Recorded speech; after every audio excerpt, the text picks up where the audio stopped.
when you drink that glass of wine or you have that tequila shot, your body is going to be knocked out of fat burn for about 4 to 8 hours for most people. And after a night of heavy drinking, you're going to be likely, for most people, knocked out of fat burn for 1 to 2 days. Welcome to the Dr. Ashley Show. Welcome to the Dr. Ashley Show. I'm Dr. Ashley, and today we are going to dive into a topic that you've got to understand if you want to drop weight and keep it off. And that is the topic of alcohol.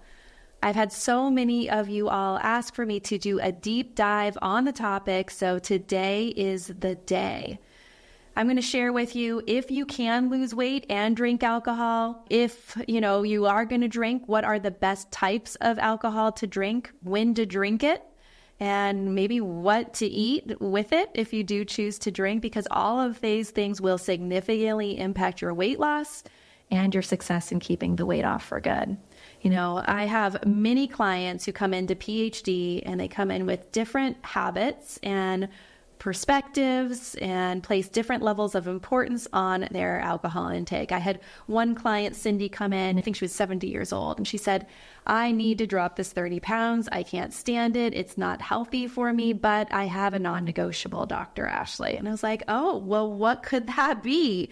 And she said, well, my non-negotiable is that I need to drink 2 shots of bourbon straight up every night.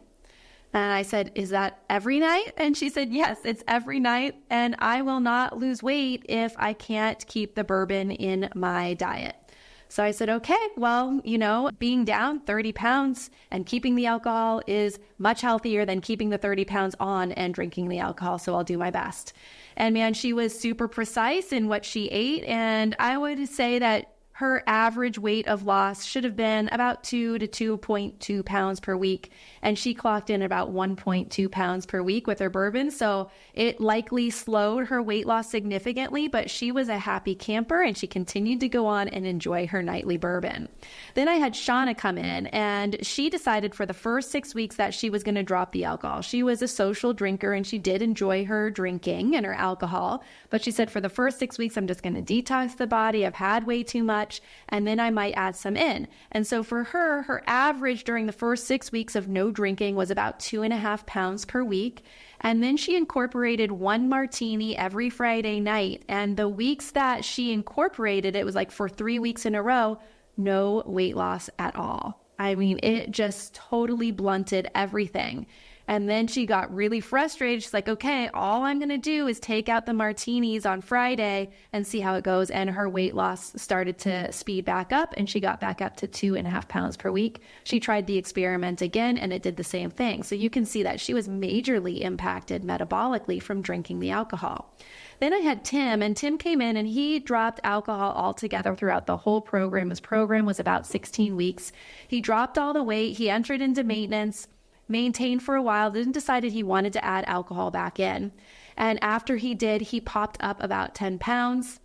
And he said, oh my gosh, this isn't worth it. He took out the alcohol, dropped the 10 pounds, said the alcohol is just not worth it anymore. And I can see how it attributes to my weight gain. I'm done with it. So that's Tim's story. David, he came into the program, he let go of alcohol and said he's never, ever going back. He didn't even trial it at any point. He said he felt so much better sleep, better energy. Why was he doing that to himself in the first place was his feeling. Then I had Tina, and Tina always would drink about 2 glasses of wine a week. She averaged about 2.2 pounds a week during the weight loss phase and then kept her 2 glasses of wine during maintenance and maintained then. So for her, it didn't really seem to have a significant impact. Then there's me. And, I went through a long phase in my life where I just really enjoyed wine. And I would have probably 1 to 2 glasses of wine every night for a really long time. Now, I know when most people say that they have 2 glasses of wine, you're supposed to multiply that times 2, I think, because really they're having about 4. But for me, I'm being open and honest with you that 2 glasses is my max. Anything above that, I would feel so terrible. So it was my limit. But even with the 2 glasses a night, or 1 to 2 glasses most nights, probably five nights a week is where I was. I still didn't feel good, but that's how alcohol works. The next day, you're like, well, it's worth it. I'm going to do it again, even though I don't feel well. And for me, it wasn't necessarily weight gain that I would experience, but I would experience headaches, rapid heart rate. I would wake up in the middle of the night and just be sweating. And every morning after I would drink, I would get a sore throat. I don't know if any of you have experienced this, but it was so wild. And now that I have experienced that, and it's been years since I've had that level and frequency of alcohol, I realized that I had a histamine response, basically an allergy to alcohol. And I've looked that up, and there's all these different supplements and things that you can do to reduce the histamine response to what you're drinking. But then I'm thinking, why would I take all of these things to try to reduce a negative response to a poison when really, if I listen to my body, I let it go? So my process of letting go of alcohol has been more of a process, a slow process with me listening to my body. And now it's just basically, hey, Dr. Ashley, you don't tolerate alcohol at all. And if you do, you're going to be hit over the head with a bat. And that's what I feel like if I even have a few sips of wine. So I've slowly let it go, but that's my journey. And so I think what it's important to recognize around alcohol is that there are health risks associated with it. And the negative impact of alcohol does outweigh the benefits. Now, I know many of you are going to say, what about the studies about having a glass of wine and cardiovascular disease? What about the blue zone studies and documentaries? What about the French? What about my grandma who's 100 years old and had wine every night and cigarettes? Well, there are outliers out there. There is a large genetic response to how you tolerate alcohol and how you don't. But the reality is that ethanol is a poison to human tissue. And the chronic use of alcohol probably isn't serving us well. There's a study that recently came out showing that 2 glasses of wine a night significantly impairs gut permeability. Well, I guess I could say increases gut permeability, causes leaky gut, and negatively impacts the gut lining. That's 2 glasses of wine a night that does that. But if alcohol still is important to you, if you feel like you got those special genes where that glass of wine or that drink is going to help you to live to over 100 and enjoy your life, then that's fine. Let's talk about what to do, what to eat with it, and how to incorporate alcohol to continue to drop that weight and keep it off. First, what I want to explain to you is how alcohol works in the body. It's very important to me that through this podcast, you're understanding the science of what's happening when you eat or drink certain foods so that you can make informed choices and understand what's going on in your body. The deal with alcohol for me is I don't care about calories in alcohol. People come into PhD and they talk about alcohol and they're like, hey, what's the lower calorie option that I can consume here? And I'm like, I don't even ever look at calories. I don't look at calories in alcohol. Maybe you're coming from a background of Weight Watchers and you're counting points. Cross off the points, throw the points in the garbage. And I want you to understand what happens when you drink alcohol because it's really not about the calories. So when it comes to weight loss and the body, here's what happens. You consume this alcohol and it goes into the bloodstream through the stomach and your small intestine. It's rapidly absorbed and it goes directly to the liver. The liver is what's in charge of breaking down fat. It's in charge of breaking down carbs and toxic substances, and alcohol, no matter if you love it or not, or think it's going to help you live to see 100 years old, it still is a toxic compound for the body. The body treats it like a poison. It wants to get it out, so it suspends all other metabolism. It suspends fat breakdown, and it gets preoccupied with the alcohol. Now, of course, there's always going to be mixes of metabolism happening. So I don't want you to think that I'm saying there's absolutely no fat breakdown. There's absolutely no carb breakdown. There's going to be a gray area of other things happening. But for simplicity's sake, I want you to think that the liver can't multitask super well, and it just sees this kind of toxic poison substance in the body. It says, everyone hold up, slow down, let me get rid of the alcohol first. So it starts along that process. Now, because the liver is preoccupied with it, everything that's eaten or drunk with it is going into fat storage more easily. Specifically, sugar turns to fat a lot easier. Fructose, a form of sugar, goes directly to the liver to be metabolized. 50% of table sugar is fructose. Table sugar is called sucrose in its scientific form, and half of it is fructose. The other half is glucose. So that fructose portion goes directly to the liver. And when the body is burning that alcohol, when the liver is burning the alcohol, all that sugar, I want you to think, just goes right into fat storage. It's going to turn to fat much more quickly. So when you drink that glass of wine or you have that tequila shot, your body is going to be knocked out of fat burn for about 4 to 8 hours for most people. And after a night of heavy drinking, you're going to be likely, for most people, knocked out of fat burn for 1 to 2 days. So you can see how it varies significantly between people, 1 to 2 days, 4 to 8 hours. And those stories that I shared with you earlier exemplify how customized and personalized our experience around alcohol metabolism really is. So I'd love to hear your feedback. I'd love for you to share your stories in the comments below if you're watching this on YouTube as to how you experience alcohol when you ingest it. Have you thought about fat metabolism, alcohol metabolism, and how the two are intertwined? How do you think that alcohol consumption impacts your body's ability to burn fat for fuel? Hey there, need extra support staying hydrated while shedding pounds and maintaining weight loss? Introducing Dr. Ashley's Electrolyte Plus, which I created just for this purpose. Packed with evidence-backed ingredients like vitamin D, C, and zinc for immune support, B vitamins for energy, and a blend of full-spectrum electrolytes and minerals to hydrate, stabilize glucose levels, and curb cravings. Visit drashleywellness.com and use code ASHLEY10 for 10% off your first purchase or 20% off your first subscription order with free shipping. Plus, enjoy a 30-day money-back guarantee. Back to the show. So when it comes to weight loss, I need you to understand that all and any alcohol will reduce your body's ability to burn fat. It also stimulates insulin. And if you've listened to any of my content, I always talk about chronic levels of high insulin. That leads to fat storage and inflammation.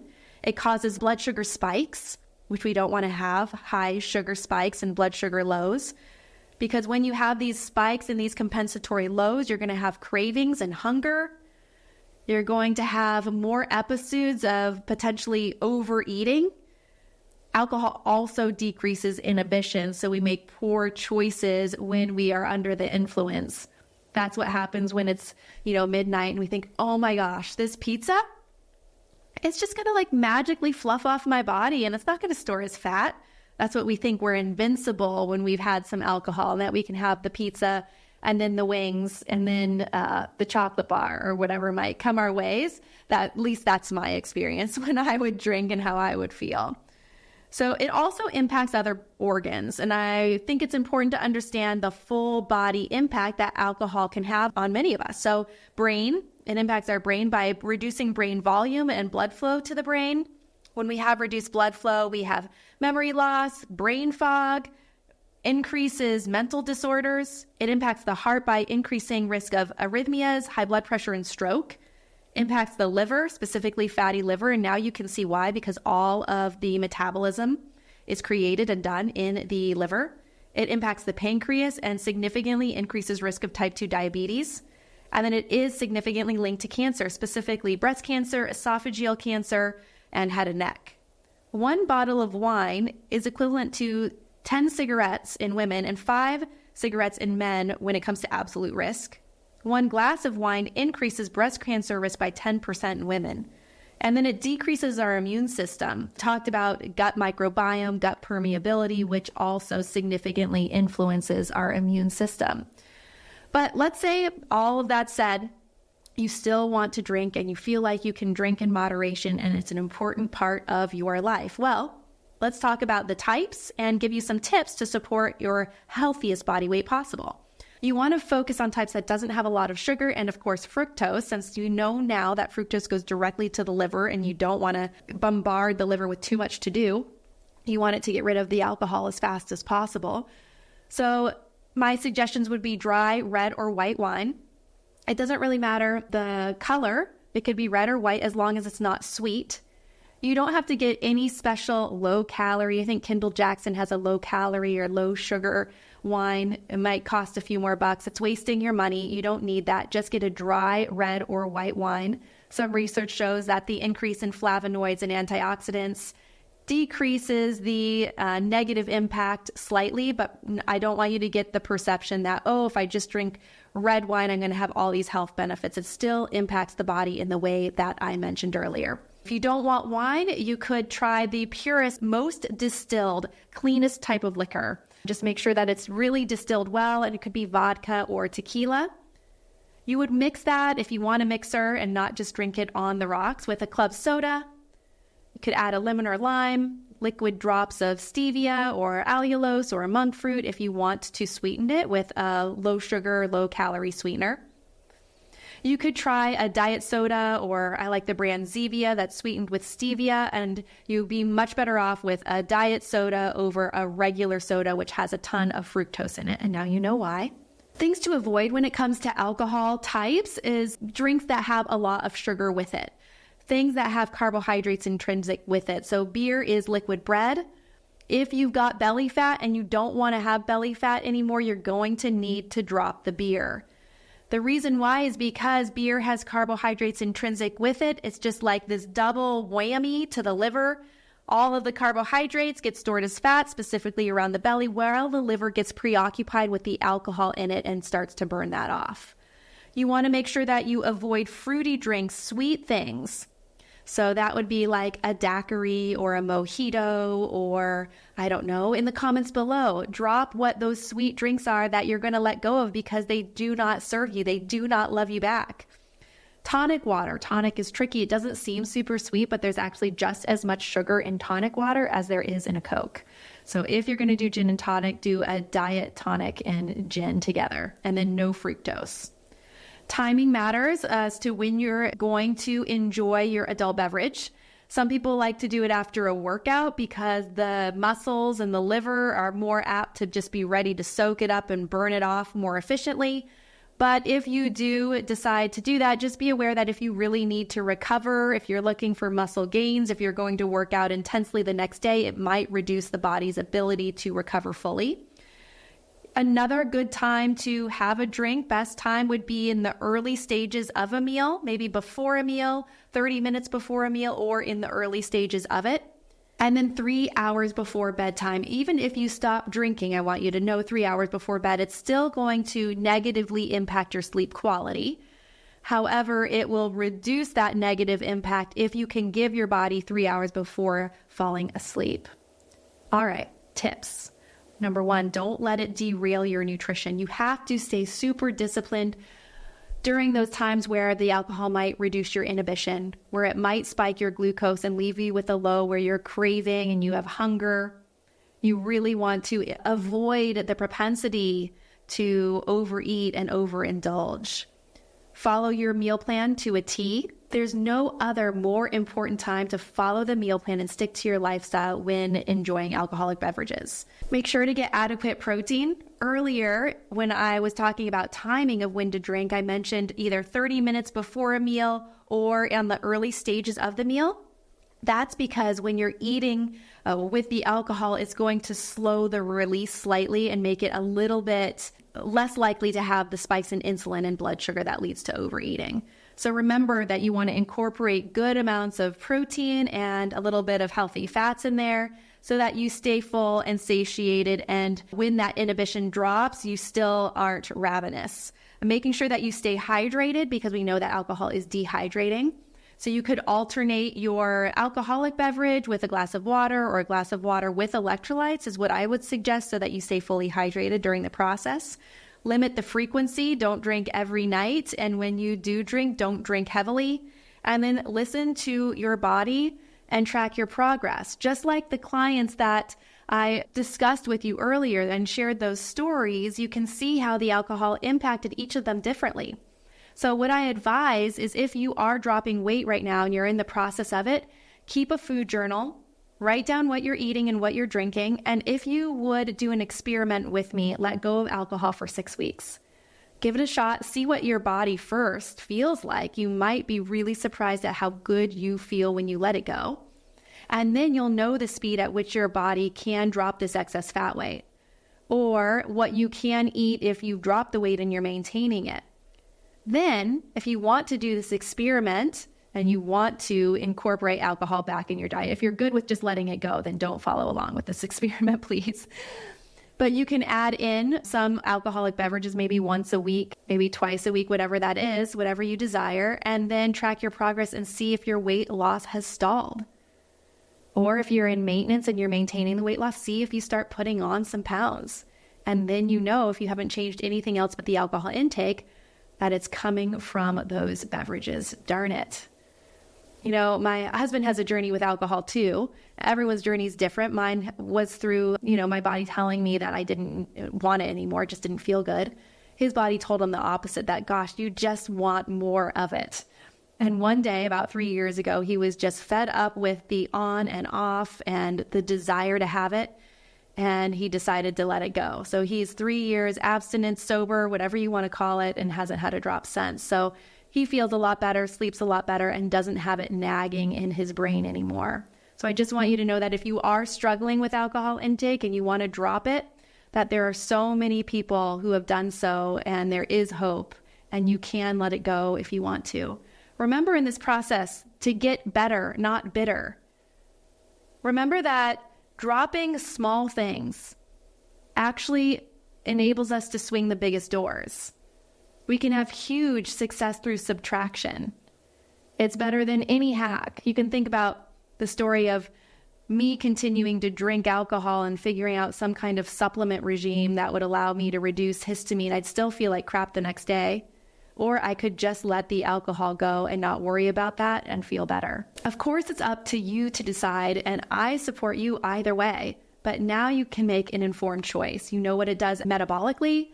If you do want to include alcohol, you know what types to focus on, when to consume it, what to eat with it, and you'll be better set up for success. If you're watching this on YouTube, please subscribe and leave any comments or questions that you got on alcohol. I know it's a big topic. I hope that this helped. If you're listening to this on a podcast platform, please follow and leave a review. It means a lot to me.